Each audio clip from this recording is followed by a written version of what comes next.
Hi everyone, Silvia here, your inclusive leadership mentor. Welcome to this week's Lead Nudge.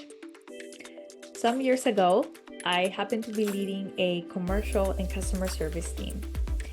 And I want to share an experience that really humbled me.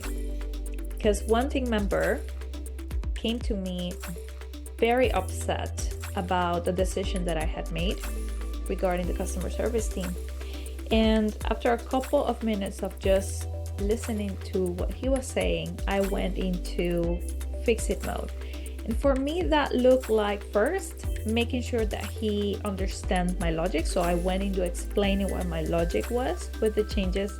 And then I went into offering solutions about some options that we could do for the team.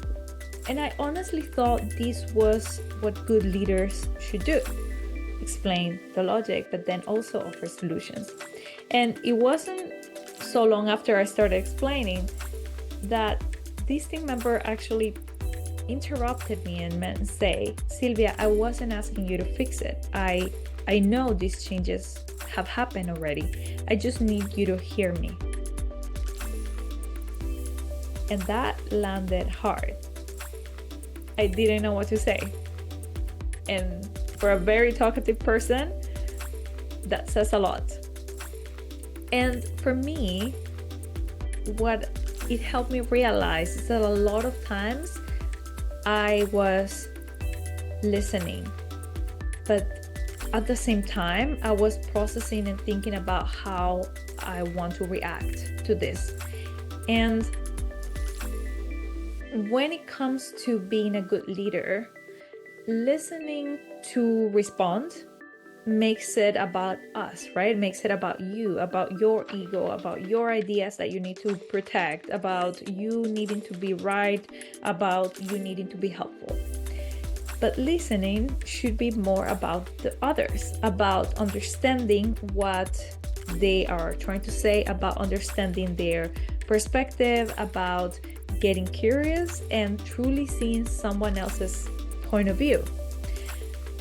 Active listening and really feeling understood, those two things are what creates psychological safety in teams. And we know this from the project Aristotle from Google. It goes a couple years back, but it's still relevant, that psychological safety is the number one predictor or factor on high-performing teams. So what do we want to do about it?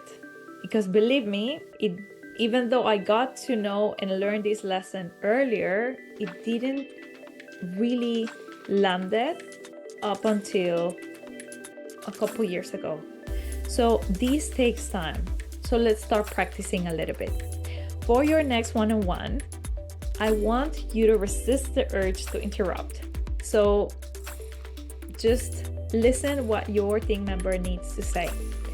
And I will share a little trick that has helped me when I notice that my brain is going in a reactive mode. I pause and I start pressing my fingers one by one. It doesn't need to be on camera, right? You can just show it if you're seeing under the table or off camera.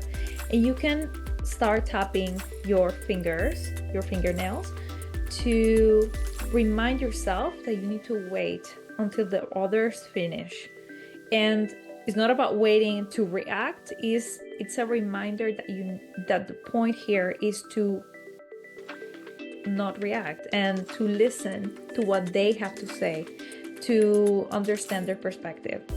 So that's number one, to remove the urge to react right away. That doesn't mean that we're not having entire conversations in our brain.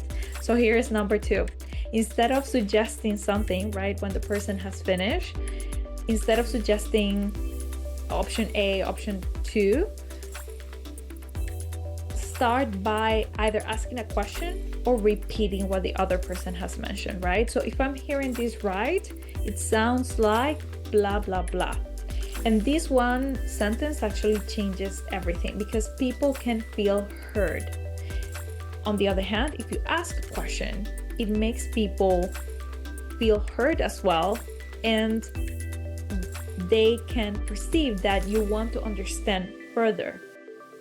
So I'll leave you with those two things. Let me know which one of those are your favorite, or if you have any other tips for active listening.